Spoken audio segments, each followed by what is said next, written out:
അസ്സലാമു അലൈക്കും റഹ്മത്തുള്ള. പ്രിയപ്പെട്ട കുട്ടികളെ, 2ാം ക്ലാസ്സിൻ്റെ ഫിഖ്ഹിൻ്റെ മുഴുവൻ പാഠങ്ങളുടെയും റിവിഷനാണ് നമ്മൾ നോക്കാൻ പോകുന്നത്. വാർഷിക പരീക്ഷയ്ക്ക് പുസ്തകം മുഴുവനും ഉണ്ടാകും. അപ്പോൾ 2-3 വർഷങ്ങളുടെ ചോദ്യപേപ്പർ പരിശോധിച്ച് വാർഷിക പരീക്ഷയ്ക്ക് വരുന്ന ചോദ്യങ്ങൾ ഞാൻ അടയാളപ്പെടുത്തിയിട്ടാണ് ഞാൻ ഈ വീഡിയോ ചെയ്യുന്നത്. അതുകൊണ്ട് നിങ്ങൾക്ക് ഉറപ്പിക്കാം, ഇത് പഠിച്ചാൽ തന്നെ നിങ്ങൾക്ക് 50-ൽ 50 മാർക്ക് വാങ്ങാം ഇൻഷാ അല്ലാഹ്. അള്ളാഹു തൗഫീഖ് നൽകട്ടെ. അപ്പോൾ നിങ്ങളെല്ലാവരും ഈ പറയുന്ന കാര്യങ്ങൾ നിർബന്ധമായും പഠിച്ചിട്ടേ പരീക്ഷയ്ക്ക് പോകാവൂ. ഇത് നമുക്ക് ഉറപ്പിക്കാം, പരീക്ഷയ്ക്ക് വരുന്ന ഭാഗങ്ങളാണെന്ന് നമുക്ക് ഉറപ്പിക്കാം. 1ാമത്തെ പാഠം നല്ല മുസ്ലിങ്ങളാവുക. ഈ പാഠത്തിലെ പ്രധാനപ്പെട്ട കാര്യം, നാം ആരാണെന്ന് അറിയാമോ? മുസ്ലിങ്ങൾ. ആ പേര് നമുക്ക് നൽകിയത് ഡാഷ്. ആരാണ്? അല്ലാഹു. ഇത് പരീക്ഷയ്ക്ക് വരും, അല്ലാഹു. പിന്നെ ബാക്കിയുള്ളതൊക്കെ നമ്മൾ നേരത്തെ പഠിച്ചതാണ്. അറിഞ്ഞാൽ മാത്രം പോരാ, പ്രവർത്തിക്കുകയും വേണം. അതൊക്കെ നമ്മൾ നേരത്തെ പഠിച്ചതാണ്. പിന്നെ ഇസ്ലാം കാര്യങ്ങൾ ഡാഷ് എന്താണ്? 5 ആകുന്നു. എഴുതുന്നത് ശ്രദ്ധിക്കണം. ഞാൻ എപ്പോഴും പറയുന്ന പോലെ തന്നെ 2ാം ക്ലാസ്സിലെ കുട്ടികൾക്ക് ഉത്തരങ്ങളൊക്കെ ഫുള്ള് കാണാതെ കിട്ടും, പക്ഷെ എഴുതുന്നിടത്ത് ഫെയിലാവും. അത് എല്ലാവരും ശ്രദ്ധിക്കുക. കുട്ടികളെ കൊണ്ട് ഇപ്പോഴേ എഴുതി പഠിപ്പിക്കുക, രക്ഷിതാക്കളൊക്കെ. ഇസ്ലാം കാര്യങ്ങൾ 5 ആകുന്നു. 5 എന്നെങ്ങനെ എഴുതുക പഠിക്കുക. 5 ഇസ്ലാം കാര്യങ്ങൾ 5 എണ്ണം നമുക്ക് കാണാതെ കിട്ടണം. അതിൽ 3ാമത്തത് എന്താണ്, 4ാമത്തത് എന്താണെന്ന് ചോദിച്ചാൽ അങ്ങനെയും കാണാതെ കിട്ടണം. ഒരു പരീക്ഷയ്ക്ക് ഇങ്ങനെ ചോദിച്ച് ഇസ്ലാം കാര്യം നിന്ന് 2ാമത്തെ എഴുതുക. അപ്പോൾ നമ്മൾ ഓർഡർ അനുസരിച്ച് ക്രമപ്രകാരം തന്നെ കുട്ടികൾക്ക് പഠിപ്പിക്കണം. ഇസ്ലാം കാര്യം 1 ഷഹാദത്ത് കലിമ, 2 അർത്ഥം അറിഞ്ഞ് മനസ്സിലുറപ്പാക്കുക, നമുക്കറിയാം. 2ാമത്തെ എന്താണ്? 5 സമയത്തെ നിസ്കാരം നിലനിർത്തുക. 5 എന്നെങ്ങനെ എഴുതുക? ഞാ വേണം, പിന്നെ ച വേണം അല്ലേ? 5 സമയത്തെ നിസ്കാരം നിലനിർത്തുക. അപ്പോൾ അത് പ്രത്യേകം പഠിക്കുക. അല്ലെങ്കിൽ ഇസ്ലാം കാര്യത്തിൽ 3 എണ്ണം എഴുതുക, അങ്ങനെയും വരും. അല്ലെങ്കിൽ ഇസ്ലാം കാര്യത്തിൽ 3ാമത്തെ കാര്യം എന്ത്, 2ാമത്തെ കാര്യം എന്ത്? 2ാമത്തെ കാര്യം ഒരു തവണ പരീക്ഷയ്ക്ക് ചോദിച്ചതാണ്. ഇനി ഈ പാഠത്തിൽ പ്രധാനപ്പെട്ടത് അഷ്ഹദു പൂരിപ്പിക്കാൻ. അഷ്ഹദു ഡാഷ്, അഷ്ഹദു അല്ലാ ഇലാഹ ഇല്ലല്ലാഹ്. ഇവിടെ അല്ലാ ഇലാഹ ഇല്ലല്ലാഹ് എഴുതുമ്പോൾ ശ്രദ്ധിക്കണം. ചില കുട്ടികൾ ഇതെല്ലാം കൂടി മുട്ടിച്ച് എഴുതാറുണ്ട്, ജോയിൻ്റ് ആക്കി എഴുതാറുണ്ട്. അത് ശരിയല്ല, വേറെയാണ്. അഷ്ഹദു അല്ലാ ഇലാഹ ഇല്ലല്ലാഹ്. അതുപോലെ വഅഷ്ഹദു അന്ന മുഹമ്മദർ റസൂലുള്ളാഹ്, വഅഷ്ഹദു അന്ന മുഹമ്മദർ റസൂലുള്ളാഹ്. ഇത് രണ്ടിൻ്റെയും അർത്ഥം നിങ്ങൾ താഴെ ഉണ്ട്. ആ അർത്ഥങ്ങൾ നിങ്ങൾ പഠിച്ച് നോക്കി വെച്ചിട്ട് പോവുക. ഇനി നമ്മൾ അടുത്ത പാഠത്തിലേക്ക് പോവുകയാണ്. അടുത്ത പാഠത്തിൻ്റെ പേര് നിസ്കാരം. ഈ പാഠത്തിലെ ഏറ്റവും പ്രധാനപ്പെട്ട ചോദ്യം, ആർക്കാണ് നിസ്കാരം നിർബന്ധമാകുന്നത്? വളരെ പ്രധാനപ്പെട്ട ചോദ്യമാണ്. ആർക്കാണ് നിസ്കാരം നിർബന്ധമാകുന്നത്? പ്രായപൂർത്തിയും ബുദ്ധിയും ശുദ്ധിയുമുള്ള എല്ലാ മുസ്ലിമിനും 5 നേരത്തെ നിസ്കാരം നിർബന്ധമാണ്. ഇവിടെ ശ്രദ്ധിക്കേണ്ടത്, ഈ പ്രായ എന്നെങ്ങനെ എഴുതുക? കുട്ടികളെ കൊണ്ട് എഴുതി പഠിപ്പിക്കണം. പൂർത്തിയും ബുദ്ധി എങ്ങനെ എഴുതുക? ശുദ്ധി എങ്ങനെ എഴുതുക? അപ്പോൾ പഠിക്കുക. നിസ്കാരം നിർബന്ധമാണ് ആർക്ക്? പ്രായപൂർത്തിയും ബുദ്ധിയും ശുദ്ധിയുമുള്ള എല്ലാ മുസ്ലിമിനും. 2ാമത്തെ ചോദ്യം, രക്ഷിതാക്കളുടെ കടമയാണ് എന്ത്? 7 വയസ്സായ കുട്ടികളോട് നിസ്കരിക്കാൻ കൽപ്പിക്കണം. 10 വയസ്സായാൽ നിസ്കരിച്ചില്ലെങ്കിൽ അവരെ അടിക്കുകയും ചെയ്യണം. അത് രക്ഷിതാക്കളുടെ കടമയാണ്. പരീക്ഷയ്ക്ക് 2 രൂപത്തിൽ ഇവിടെ ചോദിക്കാറുണ്ട്. പ്രായപൂർത്തി 7 വയസ്സായ കുട്ടികളോട് നിസ്കരിക്കാൻ കൽപ്പിക്കണം ഡാഷ്. ആരാണ്? രക്ഷിതാക്കൾ. അപ്പുറത്ത് ഉത്തരം തരും, നിങ്ങൾ ഉത്തരം എഴുതണം, രക്ഷിതാക്കൾ. അല്ലെങ്കിൽ രക്ഷിതാക്കളുടെ കടമയാണ് എന്ത്? അങ്ങനെയാണെങ്കിൽ വലിയ മാർക്കിനായിരിക്കും ചോദ്യം. 7 വയസ്സായ കുട്ടികളോട് നിസ്കരിക്കാൻ കൽപ്പിക്കണം, 10 വയസ്സായ കുട്ടികളോട് നിസ്കരിച്ചില്ലെങ്കിൽ അടിക്കണം. ഇനി വേറൊരു സമയത്ത് പരീക്ഷയ്ക്ക് വന്ന് ഇങ്ങനെയാണ്, 7 വയസ്സായ കുട്ടികളോട് നിസ്കരിക്കാൻ ഡാഷ്. എന്താ ഉത്തരം? കൽപ്പിക്കണം. പിന്നെ 10 വയസ്സായാൽ നിസ്കരിച്ചില്ലെങ്കിൽ അവരടിക്കുകയും ചെയ്യണം. അത് ഡാഷ്. എന്താണ്? രക്ഷിതാക്കളുടെ കടമ. ഒരു പരീക്ഷയ്ക്ക് ഇത് പൂരിപ്പിക്കാനും വന്നിട്ടുണ്ട്. അപ്പോൾ ഇത് രണ്ടും പഠിക്കുക. കൽപ്പിക്കണം, രക്ഷിതാക്കളുടെ കടമയാണ്. ഇനി വളരെ പ്രധാനപ്പെട്ടതും എന്തായാലും പരീക്ഷയ്ക്ക് വരുന്നതാണ് 5 നിസ്കാരങ്ങളെ പേര്. ളുഹ്ർ, അസ്ർ, മഗ്രിബ്, ഇശാ, സുബഹ്. ഇവയാണ് 5 നിസ്കാരങ്ങൾ, എല്ലാവർക്കും അറിയാം. ഈ നിസ്കാരങ്ങളെ പേര് നിങ്ങൾ നിർബന്ധമായി പഠിപ്പിക്കണം. ഒരു പക്ഷേ പരീക്ഷയ്ക്ക് വരിക 2 നിസ്കാരങ്ങളെ പേരെഴുതാൻ, അല്ലെങ്കിൽ 3 നിസ്കാരങ്ങളെ പേരെഴുതാൻ. ഇങ്ങനെയാണ് ചോദ്യം വരിക. അല്ലെങ്കിൽ ഒരു പരീക്ഷയ്ക്ക് 5 നിസ്കാരങ്ങളെ പേരും എഴുതാൻ പരീക്ഷയ്ക്ക് ചോദിച്ചിട്ടുണ്ട്. അതുകൊണ്ട് രക്ഷിതാക്കൾ ശ്രദ്ധിക്കേണ്ടത് കുട്ടികളെ എഴുതി പഠിപ്പിക്കുക. നിങ്ങൾ കുട്ടികൾക്ക് കേട്ടെഴുത്ത് വെക്കുക. ലുഹുർ എന്ന് എഴുതാൻ പറയുക. അപ്പോൾ കുട്ടികൾ ചിലപ്പോൾ ലിർസുൻ എന്നൊക്കെ എഴുതുന്നത് ലോത് കൊണ്ട് എഴുതും. അസർ എന്ന ഇഷാ എന്നൊക്കെ എഴുതാൻ പറയുമ്പോൾ കുട്ടികൾ അലിഫ് ഇട്ടിട്ട് അലിഫിന് കസർ കൊടുത്ത് ഇഷാ എന്ന് എഴുതും. അങ്ങനെയൊക്കെ എഴുതിയാൽ മാർക്ക് കിട്ടൂല, മാർക്ക് കുറയും. അതുകൊണ്ട് രക്ഷിതാക്കൾ ശ്രദ്ധിക്കുക. ലുഹുർ, അസർ, മഗ്രിബൊക്കെ കേട്ടെഴുത്ത് വെക്കുക. എന്തായാലും പരീക്ഷയ്ക്ക് വരുന്ന ഭാഗമാണത്. അടുത്ത പാഠത്തിലേക്ക് നമ്മൾ പോയി. എന്താണ് അടുത്ത പാഠത്തിന്റെ പേര്? നിസ്കരിക്കുന്നതിന് മുമ്പ്. ഈ പാഠത്തിൽ നിസ്കാരത്തിന്റെ ഷർത്തുകൾ, അതിന്റെ മലയാളം പഠിക്കുക. നിബന്ധനകൾ. പിന്നെ നിസ്കാരത്തിന്റെ ഷർത്തുകൾ എത്രയാണ്? 5 ആകുന്നു. പഠിക്കുക, 5 ആകുന്നു. ഇനി വളരെ പ്രധാനപ്പെട്ട ഒരു ചോദ്യം എന്താ? നിസ്കാരത്തിന്റെ 5 ഷർത്തിൽ നിന്ന് 2 എഴുതുക എന്ന് പരീക്ഷയ്ക്ക് വരുന്നിട്ടുണ്ട്. അതുകൊണ്ട് പഠിക്കണം. 5 ഷർത്തും കാണാതെ പഠിക്കുക. സമയമായെന്നറിയുക, വുളൂ ചെയ്യുക, കുളി നിർബന്ധമുള്ളവർ കുളിക്കുക, നജസിൽ നിന്ന് ശുദ്ധിയാവുക, ഔറത്ത് മറക്കുക, ഖിബലക്ക് മുന്നിടുക. ഈ 5 നിർബന്ധമായും പഠിക്കണം. അതിൽ നിന്ന് 2 എഴുതാൻ പരീക്ഷയ്ക്ക് വരും. നിങ്ങൾ എളുപ്പമുള്ള പഠിച്ചാൽ മതി. പിന്നെ ഇവിടെ പരീക്ഷയ്ക്ക് വരുന്ന ഒരു ഭാഗം, കുളി നിർബന്ധമുള്ളവർ ഡാഷ്. എന്താണ്? കുളിക്കുക. ഇത് നിർബന്ധമായും കാണാതെ പഠിക്കുക. കുളി നിർബന്ധമുള്ളവർ ഡാഷ് കുളിക്കുക. അടുത്തത് നജിസിന്റെ പേരെഴുതുക. 4 നജിസിന്റെ പേര് നിങ്ങൾ പഠിക്കണം. മലം, മൂത്രം, രക്തം, ചലം. ഇത് നിർബന്ധമായും പഠിക്കുക. ഛർദ്ദിച്ചത്. അപ്പോൾ ഒരു 4 നജിസിന്റെ പേര് നിർബന്ധമായും പഠിക്കണം. പിന്നെ അടുത്ത് ഔറത്ത് മറക്കുക. പുരുഷൻ മുട്ടുപുക്കളിന്റെ ഇടയും സ്ത്രീ മുഖവും 2 മുങ്കയും അല്ലാത്തവ മറക്കണം. ഇനി ഈ പാഠത്തിൽ പ്രധാനപ്പെട്ടത് എല്ലാ പരീക്ഷയ്ക്കും ചോദിക്കുന്ന ചോദ്യം, കിബിലക്ക് മുന്നിടുക. മക്കയിലുള്ള ഡാഷ് ആണ് നമ്മുടെ കിബില, മക്കയിലുള്ള കഅബ. ഒരു ചോദ്യം ഇതാണ്.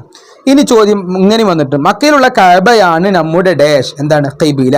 ഇതൊക്കെ എഴുതുമ്പോൾ ഈ അവസാനത്തെ ഈ താ ഉണ്ടല്ലോ, ഈ താ പല കുട്ടികളും എന്ത് ചെയ്യാറുണ്ട്? വിട്ടുപോകാറുണ്ട്. അതുകൊണ്ടാണ് ഇങ്ങനത്തെ ചോദ്യം തന്നെ പരീക്ഷയ്ക്ക് വരുന്നത്. കഅബ എന്ന് എഴുതുമ്പോൾ അവസാനം ഒരു താഴുണ്ട്, കിബില എന്ന് എഴുതുമ്പോൾ അവസാനം ഒരു താഴുണ്ട്.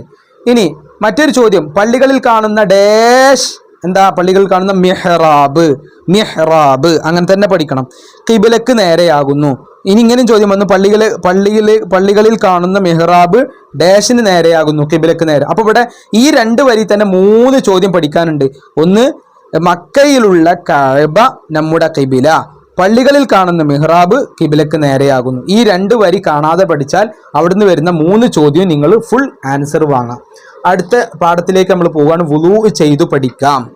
ഈ പാഠത്തിൽ പ്രധാനമായി പഠിക്കേണ്ടത്, ഈ പാഠം നിങ്ങൾ ആദ്യം വായിച്ചു നോക്കുക. പ്രധാനമായി പഠിക്കേണ്ടത് 2 നിയ്യത്തുകളാണ്. വുളൂഇന്റെ 2 നിയ്യത്തുകളുണ്ട്. എന്തൊക്കെയാ? ഒന്ന്, മുങ്കൈ കഴുകുമ്പോഴുള്ള നിയ്യത്ത്. എന്താണ് മുങ്കൈ കഴുകുമ്പോഴുള്ള നിയ്യത്ത്? വുളൂഇന്റെ സുന്നത്തിനെ ഞാൻ വീട്ടുന്നു. വുളൂഇന്റെ സുന്നത്തിനെ ഞാൻ വീട്ടുന്നു.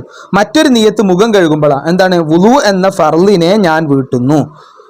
അപ്പോൾ ഒരു പക്ഷെ പരീക്ഷയ്ക്ക് നിയ്യത്ത് തന്നിട്ട് അത് ഏത് സമയാന്ന് എഴുതാനുണ്ടാകും. വുളൂ എന്ന ഫർളിനെ വീട്ടുന്നു എന്ന നിയ്യത്ത് എപ്പോഴാണ് വെക്കേണ്ടത്? മുഖം കഴുകുമ്പോൾ, അല്ലേ? ഇതാ മുഖം 3 തവണ കഴുകുക. അപ്പൊ മുഖം കഴുകുമ്പോഴാണ് വുളൂ എന്ന ഫർളിനെ.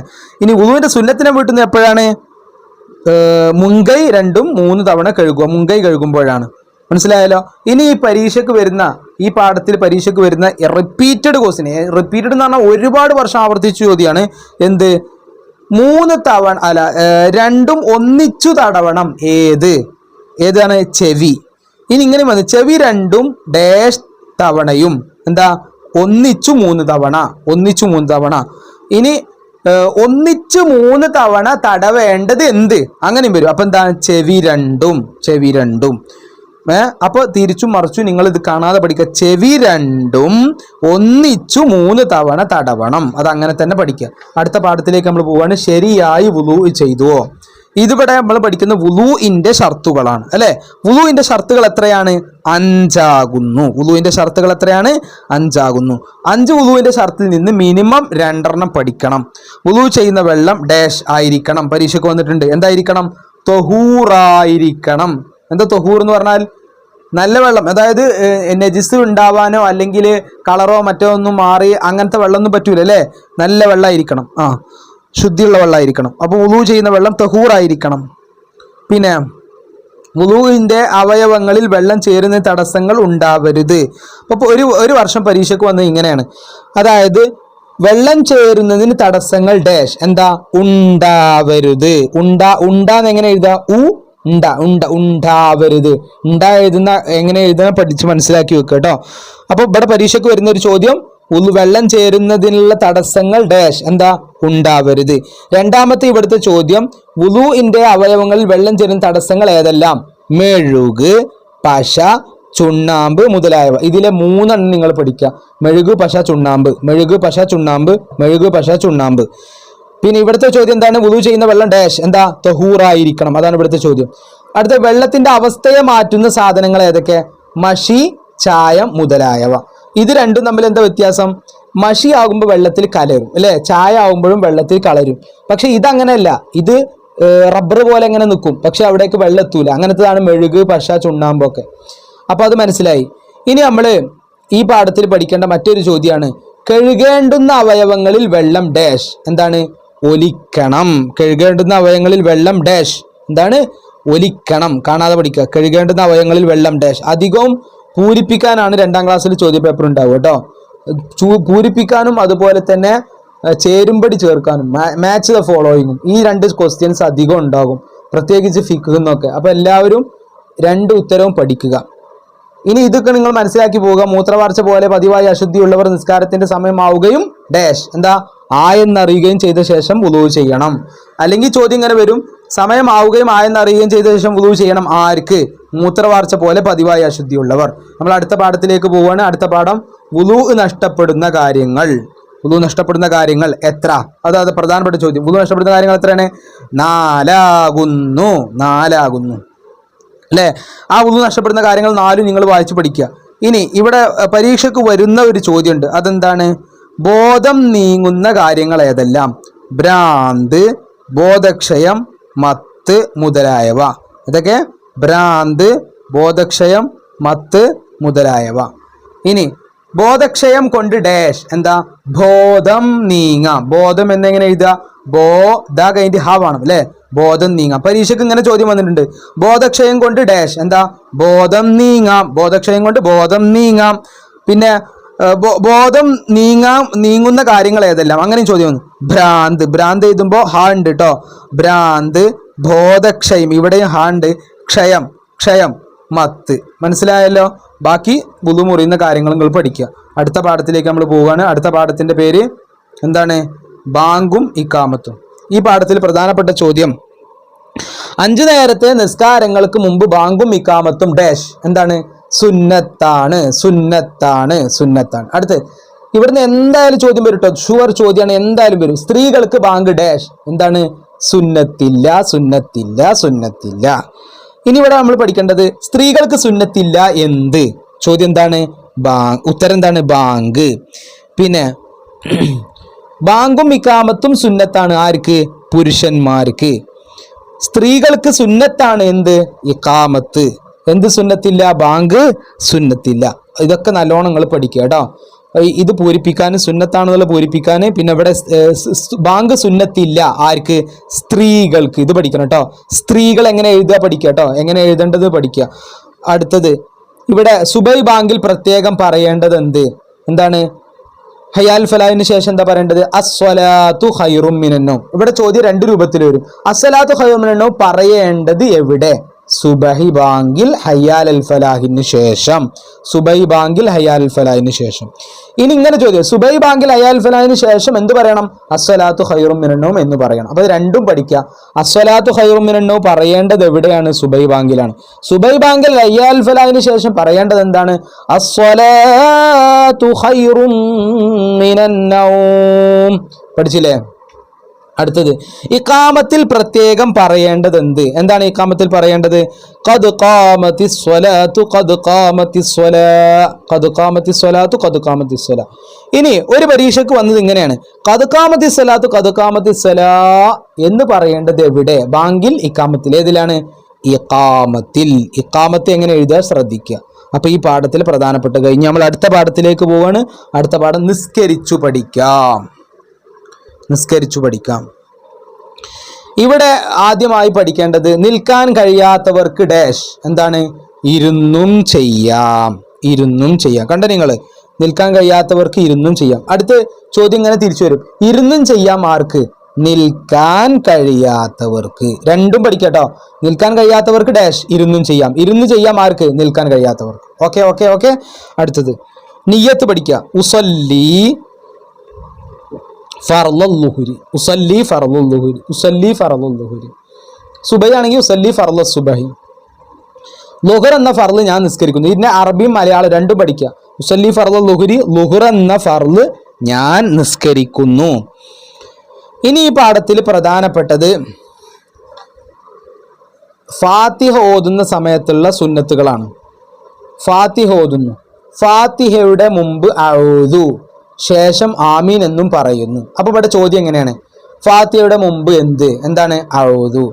ശേഷം ആമീൻ. ഇനി ഈ അടുത്ത ഒരു പരീക്ഷയിൽ ചോദ്യപേപ്പർ ചോദ്യം ഇങ്ങനെ വന്നത്, അഊദു ഓതണം എപ്പോ? ഫാത്തിഹയുടെ മുമ്പ്. അപ്പൊ ഇതാണ് ഉത്തരം. ഇത് കാണാൻ പഠിക്കുക. ഫാത്തിഹയുടെ മുമ്പ്. ഇനി ആമീൻ പറയണം എപ്പോൾ? ഫാത്തിഹയുടെ ശേഷം. അപ്പൊ തിരിച്ച് അങ്ങോട്ടും ഇങ്ങോട്ടും പഠിക്കണം. പിന്നെ ഓരോ സൂറത്ത് ഓതുന്നു എവിടെ? ആദ്യത്തെ 2 റക്അത്തുകളിൽ. ആദ്യത്തെ 2 റക്അത്തുകളിൽ. ഇനി ആദ്യത്തെ 2 റക്അത്തുകളിൽ ഡാഷ്. അപ്പൊ എന്താ പറയേണ്ടത്? ഓരോ സൂറത്ത്. ഇത് രണ്ടും പരീക്ഷയ്ക്ക് വന്നിട്ടുണ്ട്. ആവർത്തിച്ചു വന്ന ഒരുപാട് ചോദ്യങ്ങൾ ഇവിടുന്ന് വരുന്നുണ്ട്. ആദ്യത്തെ 2 റക്അത്തുകളിൽ ഡാഷ്. എന്താ? ഓരോ സൂറത്തും ഓതുന്നു. അടുത്തത് ഓരോ സൂറത്ത് ഓതുന്നു എവിടെ? ആദ്യത്തെ 2 റക്അത്തുകളിൽ. ഓക്കെ. പിന്നെ ഇവിടെ വജ്ജഹത്തുണ്ട്. വജ്ജഹത്ത് എല്ലാവരും പഠിച്ചിട്ടുണ്ടാകും. അതൊക്കെ പഠിക്കണം. അടുത്ത റുക്കൂ. റുക്കൂ എന്ന് പറഞ്ഞാൽ എന്താണ്? തക്ബീറോട് കൂടി കുനിഞ്ഞു നിൽക്കുന്നു. അത് കാണാൻ പഠിക്കുക. തക്ബീറോട് കൂടി ഡാഷ്. എന്താ? കുനിഞ്ഞു നിൽക്കുന്നു. കുനിഞ്ഞു നിൽക്കുന്നു. പിന്നെ ഇവിടെ ചെല്ലേണ്ട ദിക്ർ സുബ്ഹാന റബ്ബിയൽ അലീം വബിഹംദിഹി. ഈ ദിക്ർ പൂരിപ്പിക്കാൻ ഒരുപാട് പരീക്ഷയ്ക്ക് വന്നിട്ടുണ്ട്. പഠിക്കണം. സുബ്ഹാന റബ്ബിയൽ അലീം വബിഹംദിഹി. ഇനി പരീക്ഷയ്ക്ക് ഇങ്ങനെ വന്നിട്ടുണ്ട്, തക്ബീറോട് കൂടി കുനിഞ്ഞു നിൽക്കുന്നു ഡാഷ്. അപ്പൊ എന്താ ഉത്തരം എഴുതേണ്ടത്? റുക്കൂ. റുക്കൂ. മനസ്സിലാക്കണേ. റുക്കൂ എന്ന് പറഞ്ഞാൽ ഇതും എഴുതണം. ഇനി ഇത് തന്നാൽ ഇത് എഴുതണം. ഓക്കെ. ഇതാണ് നിങ്ങൾക്ക് ചോദ്യം തന്നെങ്കിൽ നിങ്ങൾ ഇതാണ് എഴുതേണ്ടത്. ഇതാണ് ചോദ്യം തന്നെങ്കിൽ ഇതാണ് നിങ്ങൾ എഴുതേണ്ടത്. രണ്ടും പഠിച്ചല്ലോ. അടുത്ത സുബ്ഹാന റബ്ബിയൽ അലീം വബിഹംദി എഴുതാൻ അറിയില്ലേ? ഒന്ന് കാണാതെ എഴുതി നോക്കുക. നമ്മൾ അടുത്ത പാഠത്തിലേക്ക് പോവാണ്. റുകൂഇന് ശേഷം. ഈ പാഠത്തിൽ ഏറ്റവും പ്രധാനപ്പെട്ടത് സമിഅ അല്ലാഹു ലിമൻ ഹമിദ അല്ലേ? അതായത് റുകൂഇൽ നിന്ന് ഉയരുമ്പോൾ എന്താണ് പറയേണ്ടത്? സമിഅ അല്ലാഹു ലിമൻ ഹമിദ ഒരു ചോദ്യം. പിന്നെ സമിഅ അല്ലാഹു ലിമൻ ഹമിദ പറയേണ്ടത് എവിടെ? അതിനെന്താ പറയുക? ഇഅ്തിദാൽ. ഇഅ്തിദാൽ. റുകൂഇൽ നിന്ന് സമിഅ അല്ലാഹു ലിമൻ ഹമിദ ഡാഷ്. എന്താ? ഇഅ്തിദാൽ. ഇഅ്തിദാലിൽ ഉയരുമ്പോൾ എന്ത് പറയണം? സമിഅ അല്ലാഹു ലിമൻ ഹമിദ. രണ്ടും പഠിച്ചു. അടുത്തത് റബ്ബന ലക്കൽ ഹംദു പൂരിപ്പിക്കാൻ. റബ്ബന ലക്കൽ ഹംദു മിൽ അസ്സമാവാതി വമിൽ അൽ അർളി വമിൽ അമാശീത മിൻ ഷൈഇൻ ബഅദു. അടുത്തത് തക്ബീറോട് കൂടി കുനിഞ്ഞു 7 അവയവങ്ങൾ നിലത്ത് വെക്കുന്നു. അതിനെന്താ പറയുക? എന്താ പറയുക? സുജൂദ്. സുജൂദ് പഠിക്കണം. തക്ബീറോട് കൂടി കുനിഞ്ഞു 7 അവയവങ്ങൾ നിലത്ത് വെക്കുന്നു. ഏതാ 7 അവയവങ്ങൾ? നെറ്റി അല്ലേ? പിന്നെ 2 കാൽമുട്ടുണ്ട്, 2 കൈയുണ്ട്, 2 കാലിന്റെ വിരലുകളുടെ പള്ളയുണ്ട് അല്ലേ? അപ്പൊ എത്രണ്ണായി? 7 അവയവങ്ങൾ നമ്മൾ നിലത്ത് വെക്കുന്നു. അങ്ങനെയാണ് സുജൂദ് ചെയ്യുക അല്ലേ? ഇങ്ങനെയല്ല സുജൂദ് ഉണ്ടാവുക. അപ്പൊ ആ സുജൂദ് ചെയ്യുമ്പോൾ അതിന് പറയുന്ന പേര്, അഥവാ തക്ബീറോട് കൂടി കുനിഞ്ഞ് 7 അവയവങ്ങൾ നിലത്ത് വെക്കുന്നു. അതിനെന്താ പറയുക? സുജൂദ്. പിന്നെ സുജൂദിൽ ചെല്ലേണ്ടത് സുബ്ഹാന റബ്ബിയൽ അലീം വബിഹംദി എന്നു ഡാഷ്. എത്ര പ്രാവശ്യമാണ്? 3 പ്രാവശ്യം ചൊല്ലുന്നു. ഒരു പരീക്ഷയ്ക്ക് അങ്ങനെ വന്നിട്ടുണ്ട് കേട്ടോ. സുബ്ഹാന റബ്ബിയൽ അലാ വബിഹംദിഹി ഡാഷ്. എന്താണ്? 3 പ്രാവശ്യം ചൊല്ലുന്നു. അടുത്തത് ഒരു പരീക്ഷയ്ക്ക് റബ്ബി ഗഫിർലി, ഒരു പരീക്ഷയ്ക്കല്ല ഒരുപാട് പരീക്ഷയ്ക്ക് വന്നിട്ടുണ്ട് റബ്ബി ഗഫിർലി പൂരിപ്പിക്കാൻ. അപ്പൊ നിങ്ങൾ കാണാൻ പഠിക്കണം. റബ്ബി ഗഫിർലി വർഹംനി വജ്ബുർനി വർഫഅനി വർസുഖ്നി വഹ്ദിനി വാഫിനി. കാണാതെ പഠിക്കുക. റബ്ബി ഗഫിർലി വർഹംനി വജ്ബുർനി വർഫഅനി വർസുഖ്നി. വജ്ബുർനി പരീക്ഷയ്ക്ക് വന്നിട്ടുണ്ട്, വർഫഅനി പൂരിപ്പിക്കാൻ വന്നിട്ടുണ്ട്. അപ്പൊ ഇത് കാണാതെ പഠിക്കുകയും ചെയ്യുക, എഴുതാനും പഠിക്കുക. ഇനി വളരെ പ്രധാനപ്പെട്ടതും ഒരുപാട് പരീക്ഷയ്ക്ക് വന്ന ചോദ്യമാണ് എന്ത്? അടങ്ങണം, അനക്കം അടങ്ങണം എവിടെ? എവിടെയാണ്? റുക്കൂ, ഇഅ്തിദാൽ, 2 സുജൂദ്. 4 ഏതൊക്കെ? ആദ്യം നമ്മൾ റുക്കൂ ആലോചിക്കുക. റുക്കൂ എങ്ങനെ കുനിഞ്ഞു നിൽക്കുക അല്ലെ?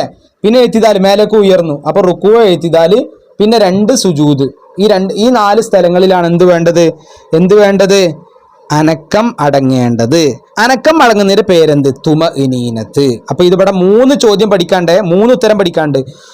അനക്കം മടങ്ങണം എവിടെ? റുക്കൂ, എത്തിദാല്, 2 സുജൂദ്, ഈ ഇടയിലെ ഇരുത്തം. 4 ഉണ്ട് കേട്ടോ, ഇതും കൂടി അടയാളപ്പെടുത്തണം. റുക്കൂ, എത്തിദാല്, 2 സുജൂദ്, ഇടയിലെ ഇരുത്തം. ഇവിടെ അടയാളപ്പെടുത്താൻ വിട്ടുപോയതാണ്. റുക്കൂ, എത്തിദാല്, 2 സുജൂദ്, ഇടയിലെ ഇരുത്തം. ഈ 4 എണ്ണത്തിൽ എന്ത് ചെയ്യണം? അനക്കം മടങ്ങണം. ഇതിനെ പറയുന്ന പേരാണെന്ത്? തുമഅ്നീനത്ത്. പഠിച്ചല്ലോ. നമ്മൾ അടുത്ത പാഠത്തിലേക്ക് പോവാണ്. അടുത്ത പാഠത്തിന്റെ പേരെന്താ? ഒരു റക്അത്ത്. നോക്കുക, ഇവിടെ ഒന്നാമത്തെ ചോദ്യം തന്നെ, ഒരു റക്അത്ത് പൂർത്തിയാകുന്ന എപ്പോൾ? 2ാം സുജൂദിൽ നിന്ന് ഉയരലോടുകൂടി ഒരു റക്അത്ത് പൂർത്തിയാകുന്നു. കാണാൻ പഠിക്കുക. 2ാം സുജൂദിൽ നിന്ന് ഉയരലോടുകൂടി ഒരു റക്അത്ത് പൂർത്തിയാകുന്നു. അതുപോലെ കാണാതെ പഠിക്കുക. വളരെ പ്രധാനപ്പെട്ടാണ് ഈ പാഠത്തിന് വരുന്ന ചോദ്യമാണ്. രണ്ടാമത് ഈ പാഠത്തിന് പഠിക്കേണ്ട ചോദ്യം, സലാമിന്റെ വചനം എഴുതുക. എന്താണ്? അസ്സലാമു അലൈക്കും വറഹ്മത്തുള്ളാഹ്. അസ്സലാമു അലൈക്കും വറഹ്മത്തുള്ളാഹ്. പിന്നെ എന്ന് പറഞ്ഞുകൊണ്ട് ഡാഷ് വലതുഭാഗത്തേക്കും. എന്താണ്? വലതുഭാഗത്തേക്കും. ഇത് ഒരു പരീക്ഷയ്ക്ക് വന്നിട്ടുണ്ട്. സലാമിന്റെ വചനം മറ്റൊരു പരീക്ഷയ്ക്ക് വന്നിട്ടുണ്ട്. അപ്പൊ രണ്ടും പഠിക്കണം. അസ്സലാമു അലൈക്കും വറഹ്മത്തുള്ളാഹ്. അസ്സലാമു അലൈക്കും എങ്ങനെ എഴുതാന്ന് എല്ലാവരും നോക്കുക. എല്ലാവർക്കും പറയാൻ കിട്ടും, പക്ഷെ എഴുതുന്നിടത്ത് തെറ്റും ശ്രദ്ധിക്കുക. ഇനി നമ്മൾ അടുത്ത പാഠത്തിലേക്ക് പോവുകയാണ്. അടുത്ത പാഠത്തിന്റെ പേര് അത്തഹിയാത്തും സ്വലാത്തും ദുആവും. ഇവിടെ നിങ്ങൾക്ക് കാര്യമായിട്ട് പഠിക്കാനൊന്നുമില്ല.